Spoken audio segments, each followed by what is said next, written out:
Olá, pessoal, boa noite. Tudo bem com vocês? Espero que sim.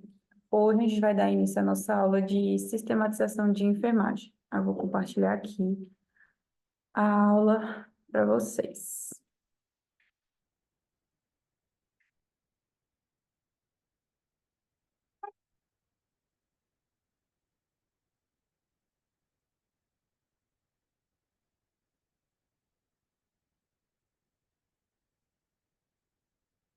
Pronto.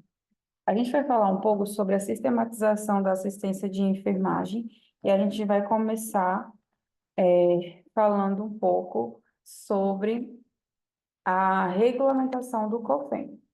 Tá? A sistematização de enfermagem, sobre a assistência de enfermagem, ela vem toda pautada e regulamentada pela resolução do COFEN 272 de 2004. E o que que isso fala?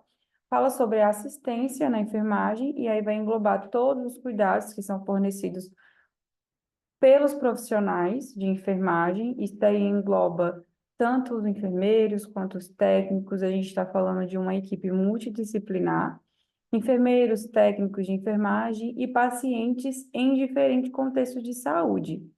E aí, todas essas passagens que necessitam passar pela enfermagem, né, é privativa do enfermeiro. Quando eu digo privativa do enfermeiro, é a total responsabilidade do próprio enfermeiro.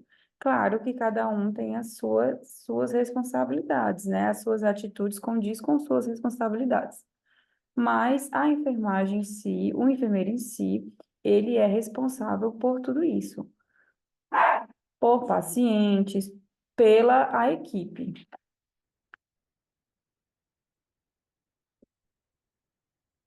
E aí, a gente utiliza um método e uma estratégia no serviço, que é um trabalho científico, que a gente identifica as situações de saúde e doença desse paciente, né? E aí, as ações de assistência de enfermagem, elas vão contribuir para a promoção, prevenção e recuperação, também a reabilitação da saúde desse indivíduo. A promoção significa a gente promover a saúde a esse paciente.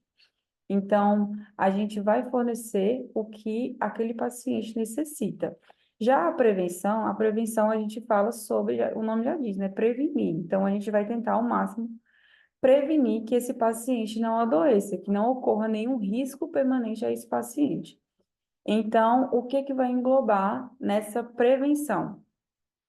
Essa prevenção, ela vai englobar as palestras que a gente faz, no postinho, quando vocês começarem a estagiar, vocês vão começar a repassar essas informações para esse paciente, tanto sobre câncer de mama, câncer de próstata, a prevenção e a segurança do paciente. Então, tudo isso é uma forma de prevenção. A gente vai repassar essas informações para esse paciente, para que ele obtenha informações, certo?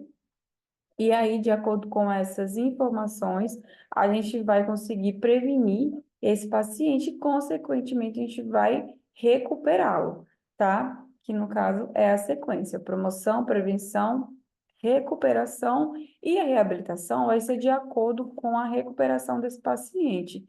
Então, se esse paciente precisar de uma recuperação após, desculpa, uma reabilitação após a sua recuperação, aí a gente vai ficar de olho, né? Porque aí a gente tem que ficar de olho tanto nesse paciente quanto na família e no seu ambiente, na comunidade. A resolução, ela vai institucionalizar a SAI. A SAI, ela é uma sistematização de enfermagem.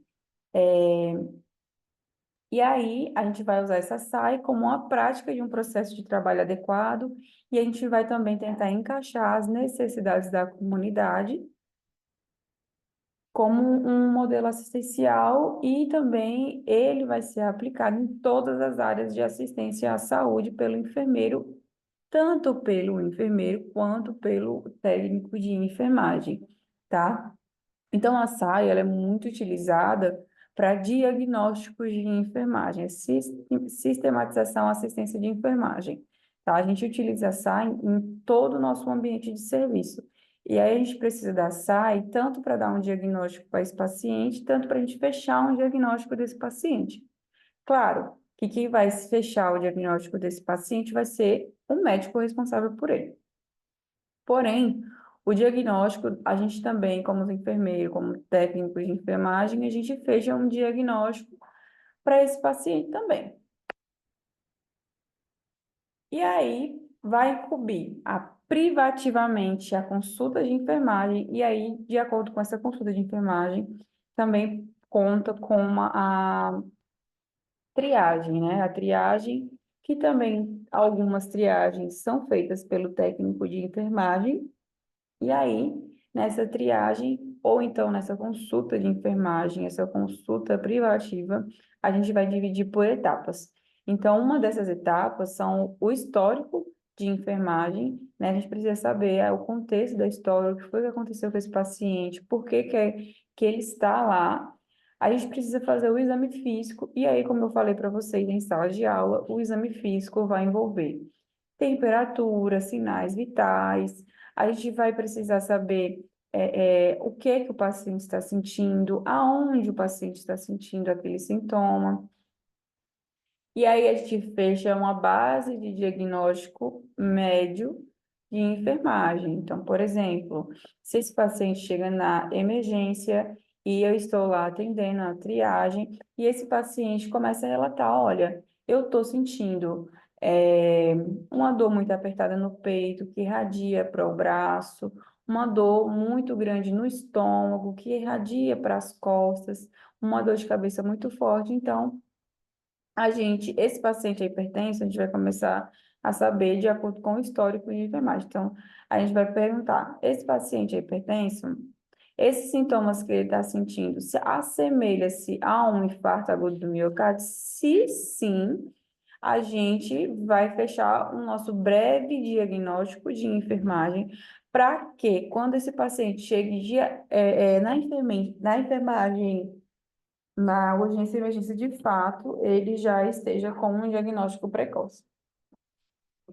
E aí a gente vai fazer a nossa prescrição da assistência de enfermagem e também a nossa evolução de enfermagem, tá? Todo paciente interno a gente precisa evoluir, tanto o enfermeiro quanto o técnico de enfermagem, tá? E aí a gente não pode esquecer de evoluir esse paciente. Com relação ao histórico, né? A gente vai tentar conhecer os hábitos desse paciente, os hábitos individuais dele. A gente vai visar uma adaptação do paciente à unidade de tratamento, a gente vai identificar esses problemas. Então, por exemplo, como eu falei para vocês, se esse paciente está sentindo todos os sintomas de um infarto, e a gente já tem um histórico desse paciente de hipertensão arterial sistêmica, então a gente já vai ficar esperto com isso, né? Se ele tem hipertensão, provavelmente o que ele está sentindo é um infarto. Então, as duas coisas se assemelham muito, se ligam sim umas às outras. Com relação ao exame físico, a gente vai realizar algumas técnicas, que no caso seriam inspeção, a gente vai inspecionar esse paciente, a gente precisa auscultar esse paciente, a gente precisa auscultar os pulmões, a gente precisa auscultar o coração, a gente precisa palpar esse paciente, porque sem tocar a gente não consegue dar um diagnóstico fechado para esse paciente. E a gente precisa percutir esse paciente de uma forma que seja bem criteriosa. E aí, o que a gente vai fazer? A gente vai efetuar esse levantamento de dados sobre o estado de saúde desse paciente, e aí a gente também vai anotar as anormalidades que a gente vai encontrar, para que a gente possa validar essas informações que a gente obteve no histórico desse paciente na hora que ele passou pela triagem, tá? Então, a gente tem sim que ficar esperto, a gente fazer ligações, como por exemplo, se for uma gestante, essa gestante passar pela triagem e ela relatar uma hipertensão arterial sistêmica, e essa paciente relatar muita dor de cabeça, e essa paciente começar a ter um alerta de convulsões, e a gente tem que ficar esperto com essa paciente com relação é, é, a pressão muito alta dela, né? Então a gente tem que ficar ligado com relação a isso. Com relação ao diagnóstico de enfermagem, a gente vai, eu coloquei o enfermeiro, mas a gente está englobando tudo. O enfermeiro ou técnico de enfermagem, após ser analisado os dados colhidos no histórico e também o exame físico desse paciente, a gente vai identificar os problemas e a gente também vai conseguir identificar as necessidades básicas que são afetadas e grau de dependência. A gente vai fazer, sentar para poder dialogar sobre aquele caso clínico, né? A gente vai poder dialogar sobre as respostas desse paciente, sobre a família, né? E os problemas, os processos de vidas, a gente vai precisar também saber com relação a isso do diagnóstico de enfermagem. Já a prescrição de enfermagem, ela vai ser um conjunto de medidas que vão ser decididos tanto pelo enfermeiro, e a gente vai direcionar e vai coordenar a assistência de enfermagem ao paciente de uma forma de uma forma que seja continuada. Então, a gente não pode somente prescrever, fazer a prescrição de enfermagem e abandonar aquele paciente. Não, muito pelo contrário, a gente vai fazer a prescrição e a gente vai precisar também ter uma coordenação da assistência de enfermagem para que aquele paciente tenha uma atenção contínua, individualizada e contínua. E aí, o objetivo vai ser a prevenção, promoção, proteção e a recuperação desse paciente que precisou dos nossos atendimentos. A evolução de enfermagem. A evolução de enfermagem é nada mais, nada menos do que um registro que é feito pelo enfermeiro após a avaliação do estado geral do paciente, tanto óbito ocular, encéfalo caudal, e a gente precisa ter um registro desse paciente, e aí desse registro a gente vai constar se tem novos problemas ou se os problemas continuam sendo os mesmos, tá? A gente precisa fazer um resumo básico dos resultados e também dos cuidados que vai ser prescrito por nós e os problemas que vão ser abordados nas últimas 24 horas subsequentes. No caso, se esse paciente ele está 24 horas internado, a gente vai precisar saber o que foi que ocorreu com esse paciente durante essas 24 horas. Esse paciente evoluiu, esse paciente ainda continua na mesma, esse paciente teve febre, se esse paciente tem uma sonda, ele está urinando ou não, a gente precisa saber de fato se esse paciente está evoluindo. E aí a gente vai observar os resultados dos cuidados que nós prescrevemos e os problemas que possam ser causados. Abordar isso tanto com o médico, porque a gente precisa sentar e conversar para poder dialogar isso com o médico responsável, com o fisioterapeuta responsável, com o técnico responsável. A implementação da SAI, que no caso é a sistematização de assistência de enfermagem, ela ocorre em toda instituição, seja ela privada ou seja ela pública, tá? Então, toda instituição de saúde tem que implementar a SAI. E a SAI, ela vai ser registrada no prontuário do paciente, seja paciente, cliente, usuário, tanto faz. E aí a gente precisa implementar essa SAI. Todo hospital tem que ter essa SAI, tá? É uma normativa. Então, todo hospital ele precisa ter inserido essa SAI, para a gente poder dar um diagnóstico de enfermagem correto para aquele paciente, tá? E não é um simples diagnóstico, a gente precisa observar e a gente precisa do livro da SAI também, que ele é muito importante para a gente poder diagnosticar, fazer um diagnóstico de enfermagem desse paciente. E aí, com relação à assistência do pré-natal, né, da SAI, da nossa assistência de enfermagem no pré-natal, a primeira consulta. A primeira consulta, a gente vai observar a história clínica dessa paciente. Essa paciente já gestou alguma vez? Essa paciente já teve algum aborto? O parto dessa paciente foi um parto normal? Foi um parto cesáreo? Foi um parto com complicações? Um parto sem complicações, ou é a primeira gestação dessa paciente? né? Essa paciente já teve histórico de pressão alta, essa paciente já teve histórico de diabetes na sua gestação passada, né? Então, tudo isso a gente tem que ficar atento. E aí, a gente precisa também avaliar o cartão de gestante dessa paciente, tá? Se essa paciente tem uma pressão alta, a gente tem que ficar esperto para que a gente possa evitar uma pré-eclâmpsia, por exemplo.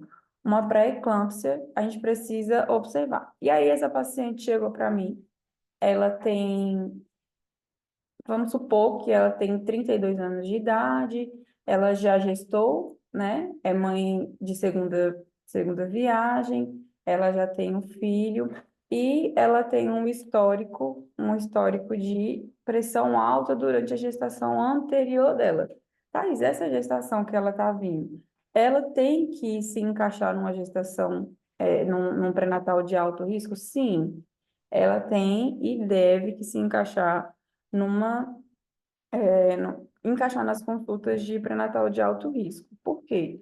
Se ela teve pressão alta na gestação passada, provavelmente ela também vai ter pressão alta nessa gestação. E aí, o que que a gente precisa ficar atento? Pré-eclâmpsia, tá? Por isso que a gente sempre coloca essa paciente para ser consultado no pré-natal de alto risco. Esse pré-natal de alto risco, ele ela é acolhida por um ginecologista obstetra, e aí as consultas vão ser intercaladas. Então, vai ser uma consulta com o enfermeiro e uma consulta com a médica.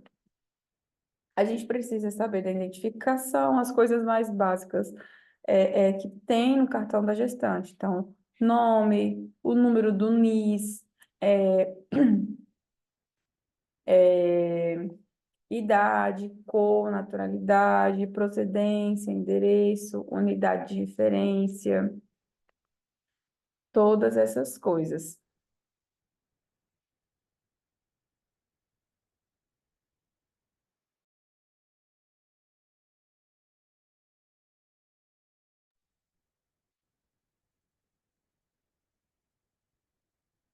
E aí, a gente também precisa dos dados econômicos, os dados socioeconômicos dessa paciente, o grau de instrução, a profissão e a ocupação dela, né? Como eu sou enfermeira de PS, a maioria delas vão falar que são agricultoras, o estado civil, se essa paciente é solteira, se essa paciente é casada, divorciada, emancipada, enfim.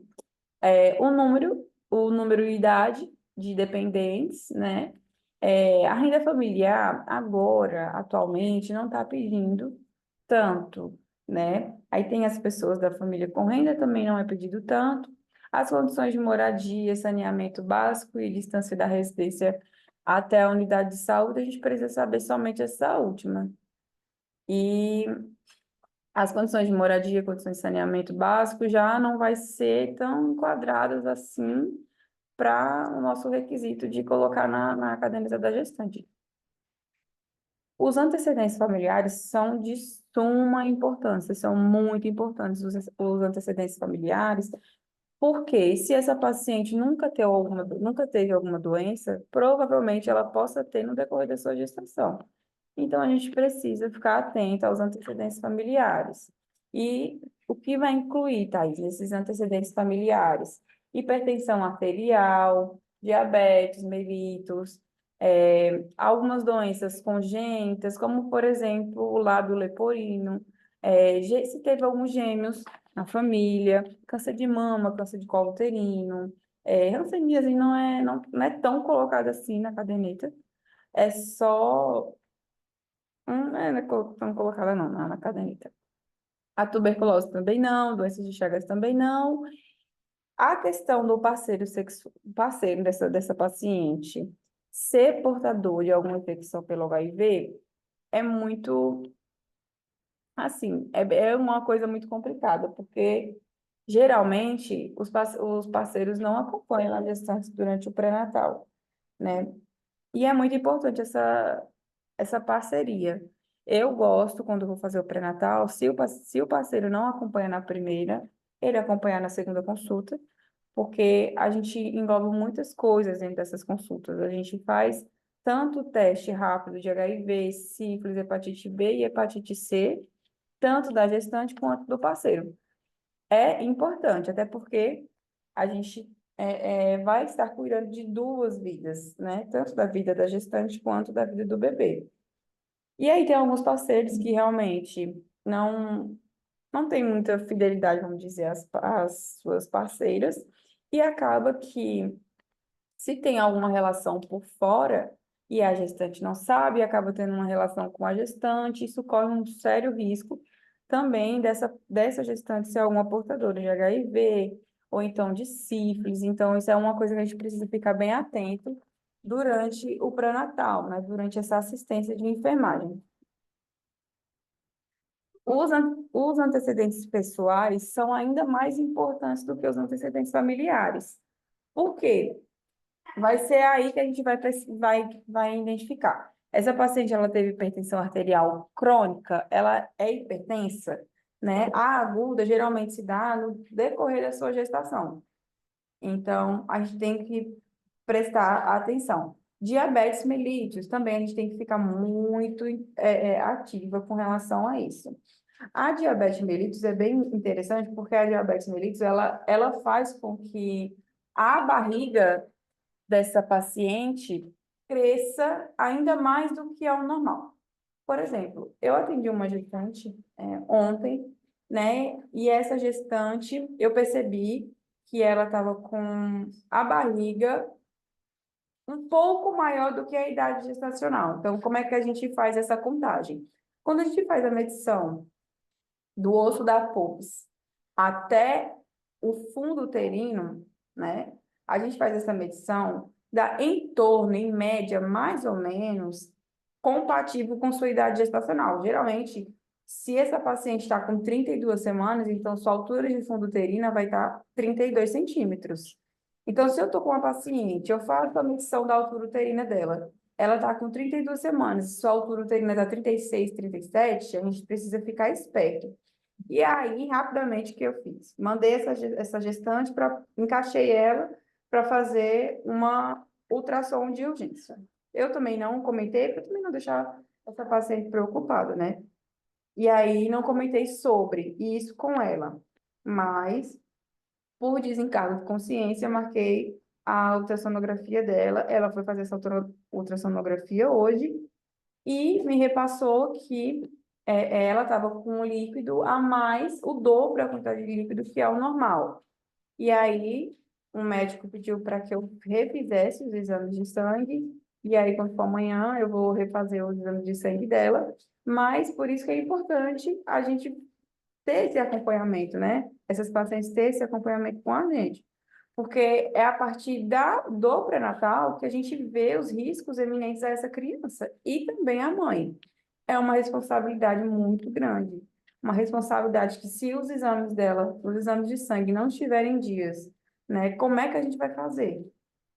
Então, é importante sempre ficar atento. Algumas doenças, cardiopatias, a doença de Chagas, doenças renais, algumas anemias, ou então alguma deficiência de nutriente específico, né? Os desvios nutricionais, que são o baixo peso, desnutrição, ou então, se ela está com sobrepeso, ou então obesidade, tá? Se essa paciente tem alguma epilepsia, doenças de tireoide, ou algumas doenças endócrinas, malária, virose, a rubéola e a hepatite, a gente faz. A hepatite B e C, a gente faz um teste rápido.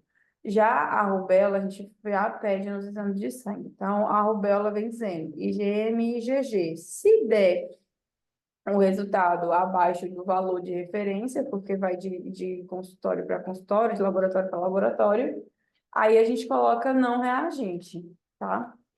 Hanseníase, tuberculose ou outras doenças infecciosas, portadoras de infecção pelo HIV, infecção do trato urinário, que também é muito comum a gente encontrar nas gestantes, deixa eu ver mais, algumas doenças neurológicas, cirurgia, se essa paciente já fez cirurgia, se essa paciente já fez alguma transfusão de sangue. Então, a gente precisa do histórico dessa paciente para que a gente consiga iniciar um pré-natal,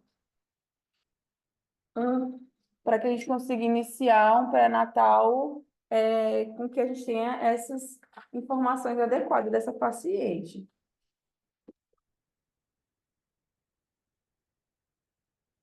Alguns antecedentes ginecológicos, ciclos menstruais, como são esses ciclos menstruais? Respondendo.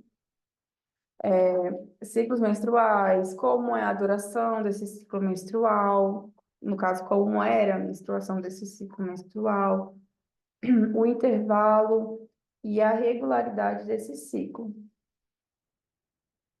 Uso de métodos anticoncepcionais prévios, então, quais são os tipos de anticoncepcionais que essa paciente utilizou, por quanto tempo ela utilizou, se ela abandonou, por que foi que ela abandonou esse anticoncepcional, se essa paciente já teve algum problema com infertilidade, se ela já fez algum tratamento para engravidar, doenças sexualmente transmissíveis, né, que são, no caso, os tratamentos que são realizados, inclusive pelo parceiro, doença inflamatória pélvica, cirurgia ginecológica, e a gente precisa saber a idade, por que foi que essa paciente fez alguma cirurgia ginecológica, se já teve alguma alteração na mama,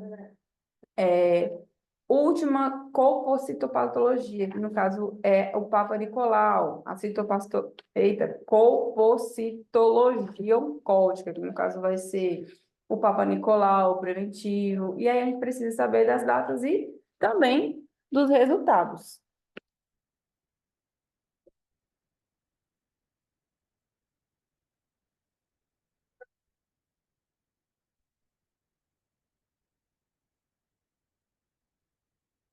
Com relação à sistematização de assistência de enfermagem, continuando, os antecedentes obstétricos são o número de gestações, incluindo essa paciente já teve algum aborto alguma vez, alguma gravidez ectópica.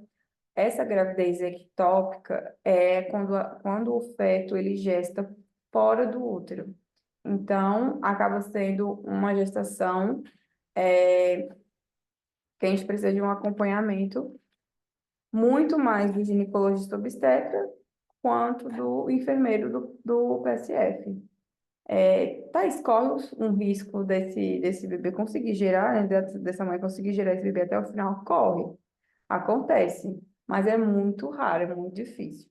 Se essa paciente já teve número de partos domiciliares, se foi hospitalar, se foi vaginal, se foi espontâneo vaginal, ou então se foi algum parto cesáreo. Se essa paciente já teve aborto, qual foi o tipo de aborto? Foi um aborto espontâneo, foi um aborto provocado, ou então foi um aborto causado por alguma doença sexualmente transmitível, transmissível, complicados, no caso, por infecções, se essa paciente já fez alguma curetagem, dependendo do tipo de aborto, por exemplo, se foi um aborto retido, tem uma quantidade avançada de semanas, a gente vai precisar fazer uma curetagem nessa paciente, número de filhos vivos, idade na primeira gestação, intervalo entre as gestações, o número de recém-nascidos, se teve pré-termo, que no caso antes das 37 semanas de gestação, e o pós-termo, ele vai ser depois que essa paciente completar as 42 semanas de gestação. Então, se essa paciente ela tiver bebê antes das suas 37 semanas, da sua 37ª semana, esse bebê, ele vai ser nascido, vai ser um recém-nascido pré-termo, antes antes das 37 semanas. Se esse bebê nascer após as suas 42 semanas de gestação da mulher, esse bebê vai ser um recém-nascido pós-termo. E aí a gente precisa também saber o número de recém-nascidos de baixo peso. E no caso, quem passa essas informações para a gente é mais os ACS, que eles trazem uma folha de produção dando todas essas informações para a gente.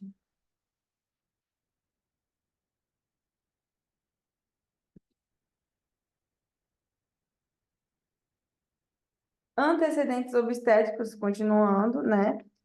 Já teve mortes neonatais precoces, né? Até 7 dias de vida, o número, motivo do óbito. Mortes neonatais tardias, entre 7 e 28 semanas de vida. Natimortos, que no caso é a morte fetal, intrauterino, e também a gente precisa saber essa idade gestacional em que ocorreu esses natimortos. Recém-nascidos com icterícia, transfusão, hipoglicemia, tá? Ou então transfusões. Se, esse, se essa gestação teve alguma intercorrência ou alguma complicação, ou então nas gestações anteriores, aí a gente ela precisa especificar bem direitinho o que foi que aconteceu. Algumas complicações no puerpério, história de aleitamento anterior, se deu certo o aleitamento, se essa paciente não conseguiu amamentar. Com relação com relação à gestação atual, a gente vai precisar saber a DUM dessa paciente. Se ela chega no postinho de saúde e traz um beta, fala que está gestante. A gente vai precisar pedir a sua DUM. O que seria a DUM? É a data da última menstruação. Então, a gente precisa saber dia, mês e ano em que essa paciente menstruou. O ano a gente vai saber, né? A gente precisa só do dia e do mês. Qual foi a última vez que você menstruou? Essa paciente não sabe. Thaís, eu não sei quando foi que eu menstruei. Pode ter sido lá para o começo do mês, para o meio do mês, para o fim do mês. Se for no início do mês, a gente vai colocar dia 5. Se for no meio do mês, a gente coloca dia 15. E se for no final do mês, a gente coloca 30 para fechar, tá? Se for fevereiro, 28, né? E aí, a gente vai fazer essa base. A gente vai saber realmente a DPP, né? Que no caso é a data provável do parto dessa paciente, de acordo com a sua DUM. Mas a gente também vai saber perfeitamente qual vai ser a data, não exata, mas provavelmente quando essa paciente fizer sua ultrassom. E a gente vai, o médico, no caso, ele vai avaliar a sua data da última menstruação e vai fazer de acordo com a ultrassonografia. Já a gente no PSF, a gente faz de acordo com a data da última menstruação, e é porque a gente precisa colocar mesmo na caderneta de gestante.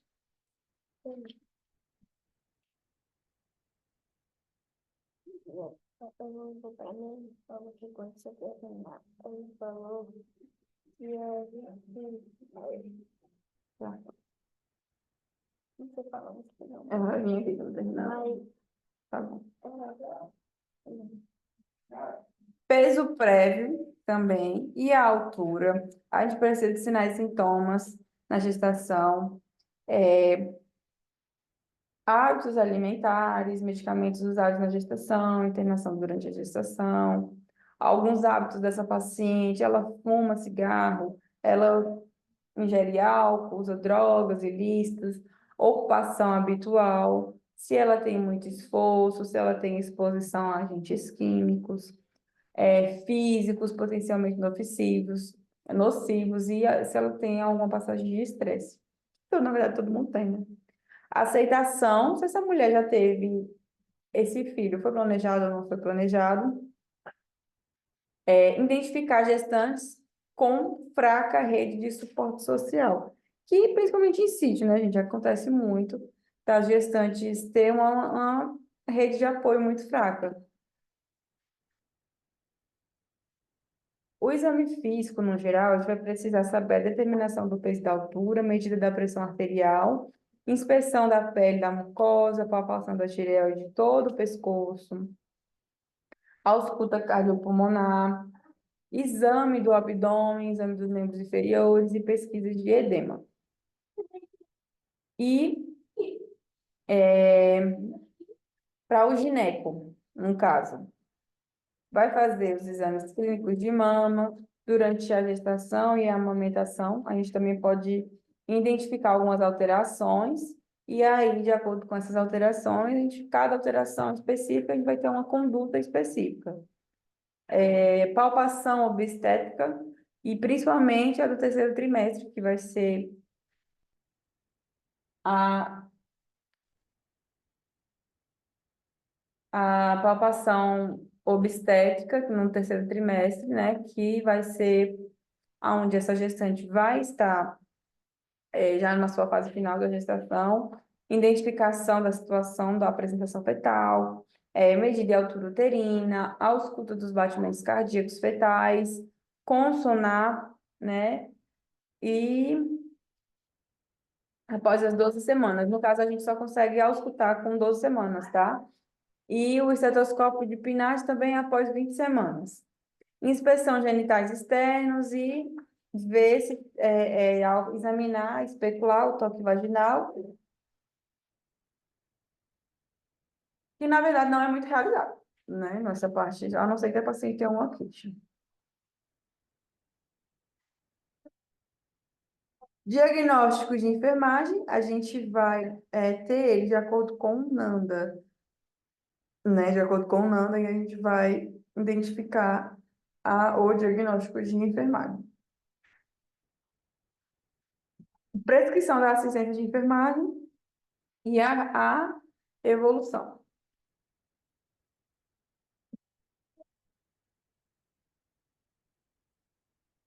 A prescrição de enfermagem, ela vai ser precedida de data, utilizar verbos e ações no infinitivo. Eita, não, tô soluçando. Me traz água para mãe, por favor. Aqui o copo. Aqui o copo. É, Esse. pode ser. Ah, minha, tô soluçando. Utilizar, no caso, na prescrição de enfermagem, vai ter que ser precedida de data, utilizar verbos e ações no infinitivo, ser concisa e redigir em linguagem comum aos elementos da equipe, conter determinação de horários que serão chegados logo após a execução dos cuidados,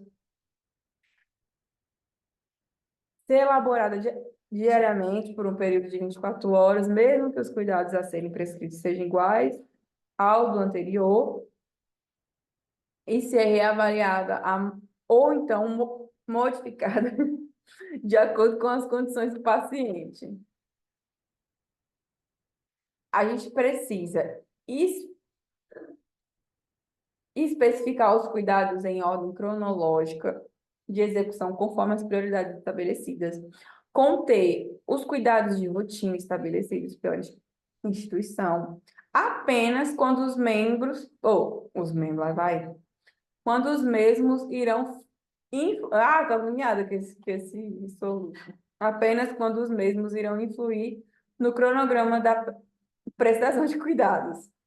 Incluir a verificação de sinais vitais, pelo menos uma vez ao dia, mesmo que a paciente não apresente anormalidades nesse parâmetro.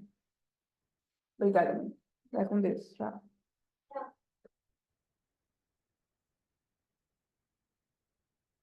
Incluir a verificação de sinais vitais pelo menos uma vez ao dia, mesmo que essa paciente não apresente anormalidades. Então, durante a sua internação, a gente precisa fazer a aferição de sinais vitais, a gente precisa verificar, conter as ações específicas na enfermaria.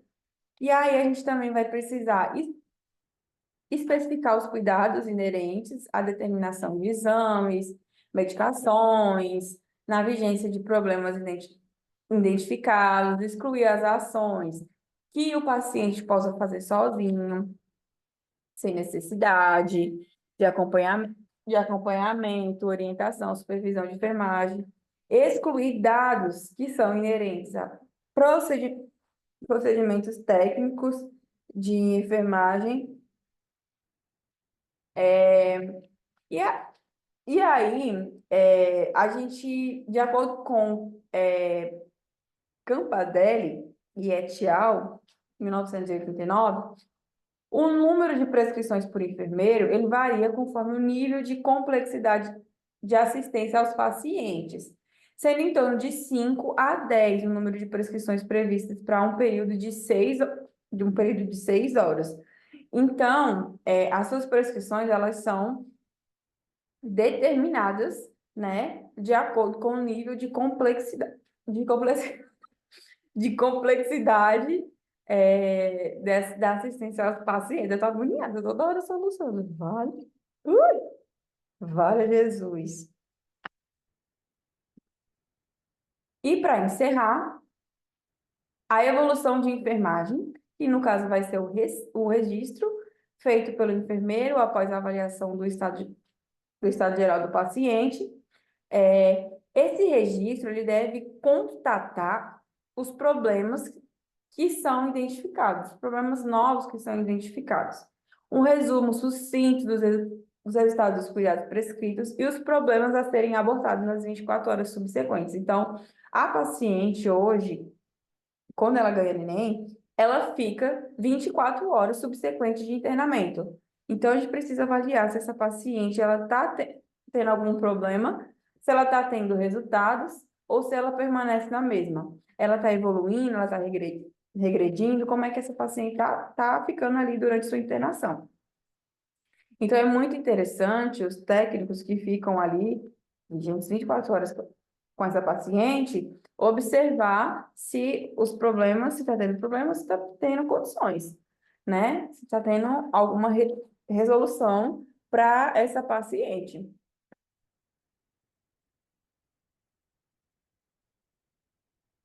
Enfim, gente, a aula foi essa, tá? Eu espero que vocês tenham gostado, eu espero que vocês tenham prestado atenção, né, na prof. Deixa eu ver o meu vídeo para vocês, me verem, né? Foi a meu chinelo que voou. Ah, fiz a luz.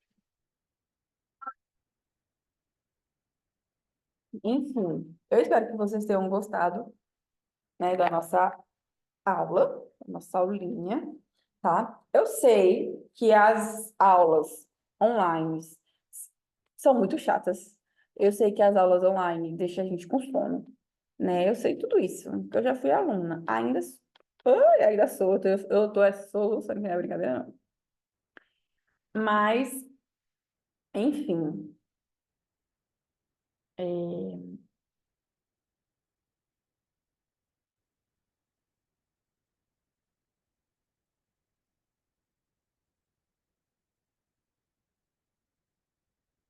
eu vou ficando por aqui, tá? Eu espero que vocês tenham gostado da nossa aula. Uma aula breve, claro que uma aula online não é igual a uma aula presencial, né? Que na aula presencial a gente tá ali debatendo, né, sobre o que está acontecendo, vocês interagem bastante comigo. Aí fica bem mais fácil da gente identificar, a gente expor os problemas, né? Mas, enfim, muito bom estar com vocês.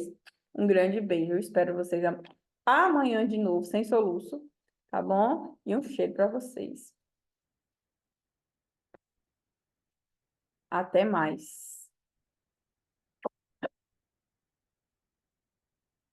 Beijo no coração de todos.